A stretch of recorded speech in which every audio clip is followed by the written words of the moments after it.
I'm trying to rest and recuperate in bed because I'm kind of at the tail end of this flu. It's pretty much gone, but I still have like zero energy, so I'm trying to rest. I'm not getting a lot of things done. Feeling like this probably contributed to what went down Thursday just gone, where I had a meltdown. Not a full-blown meltdown, this was more like a mini one. Just take my glasses off, my eyes are hurting actually. That's better, I can see a little bit better now. I got the information through about this MRI scan that I'm meant to be having, and the amount of information itself, it wasn't a lot, but it was for me, because I didn't know really anything what was going on, and because of the kind of expectations I have of an MRI scan. My brother has had cancer, so he's had quite a few MRI scans, so my knowledge of them is based on what he's had done. My mum works in the kind of like healthcare sector, she has a lot of knowledge about MRIs, so the knowledge she's given me, so I was going based on that knowledge, which is that an MRI is fairly straightforward. You go, you lay on a thing, goes in the machine, lasts about 20-30 minutes, it's fairly noisy, but they give you headphones. That was the information I had, which essentially, when it boils down to it, is what's going to happen, but that is not all of it for me and for what I need to have done. And I really don't know how neurotypical people actually do this. Neurotypical person, get the information, that's fine, follow the instructions, that's all fine, go have the MRI and just forget about it afterwards.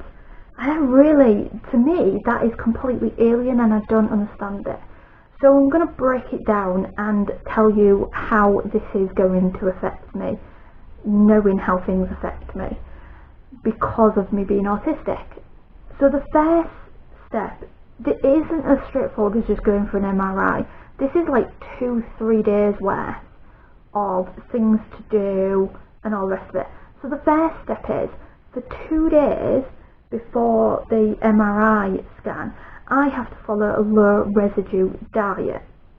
It is stuff that I pretty much eat anyway. However, for breakfast, all I am allowed to have is 2 slices of toast with a small scraping of butter.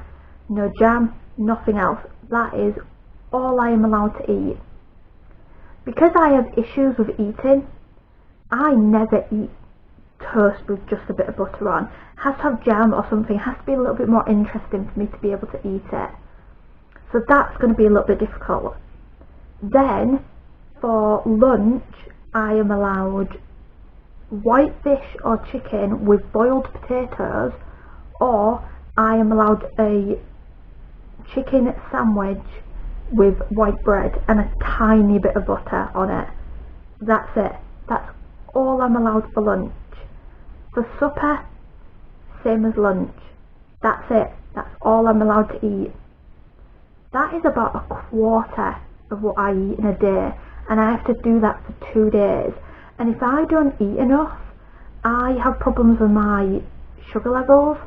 My blood sugar tends to go down, my blood pressure tends to go down, so I get very lethargic. My aches are amplified, any pain is amplified, I'm irritable, my stomach will start to hurt, and it's just not good. And I'll have to do that for 2 days before then going to the hospital. So that's going to be hard enough as it is, because that's not going to be enough food for me. I can get some more sugar because I'm allowed to drink some fizzy drinks for 2 days. But then when it comes to the day before the hospital appointment, I have a sachet of stuff that I have to put into a litre of water, and I have to drink that over an hour to an hour and a half. Now, because of the way I'm used to eating and drinking, I get full very easily, but then I get hungry a lot easier, and I have a quite fast metabolism, so I usually drink small amounts throughout the day. And a litre is half of what I would attempt to drink in a day, in a full day. So a litre is what I would usually drink over half a day, but I have to drink over an hour to an hour and a half without throwing it back up. That is going to be practically impossible because I'm going to get really, really full, and especially if I've not had much to eat to soak it all up as well. And I've heard it doesn't taste that great, and I have really bad gag reflex, so I'm really worried about that aspect of it as well. So I'm already anxious and nervous about having to go through those 2 days. Then from midnight, the night before the hospital appointment, I have to stop eating. Can't eat anything after midnight.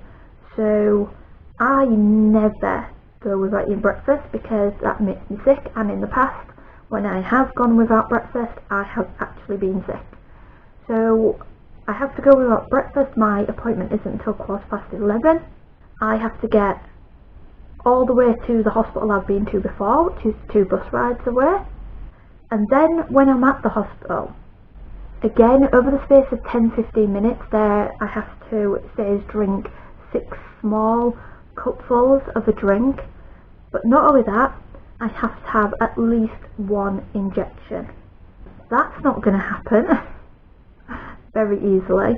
I did ring up the hospital and I asked them, is there any way of doing the MRI without the injections? Nope, not a chance. They are injecting dye into my blood vessels because they need to take photos of my blood vessels around my abdomen, small bowel area. So there's no way around it. It has to go directly into the bloodstream. So it is a cannula that they put in, and she has said because I don't want it in the crook of my arm, like the inside of the elbow area, that they will attempt first to put it into the back of my hand.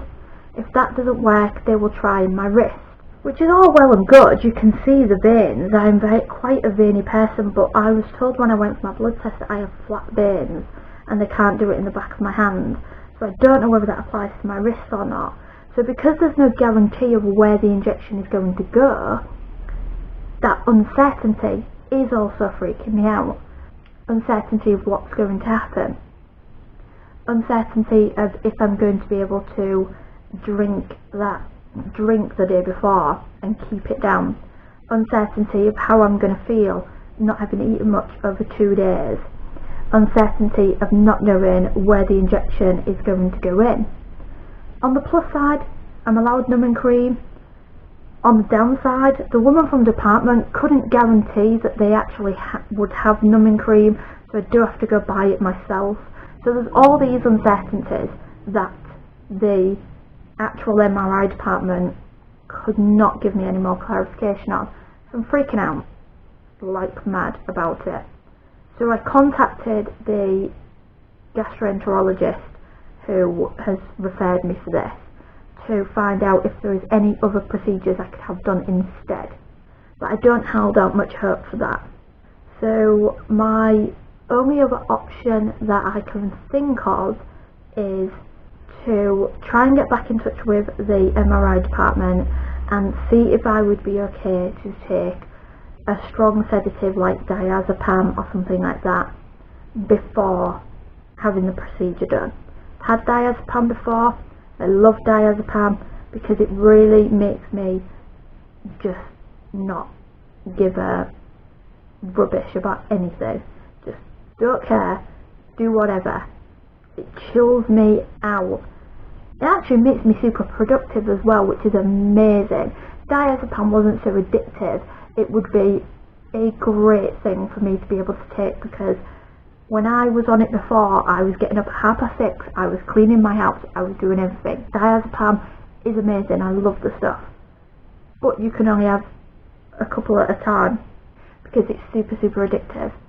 So if I can get a diazepam and take it on the day, not interfere with what they're looking at, then I will do that, and then I will be able to go through with the MRI. And then I've only got the 2 days and the crazy drink to actually worry about then, and it will just chill me the hell out beforehand. So that's what's going on so far with hospital stuff.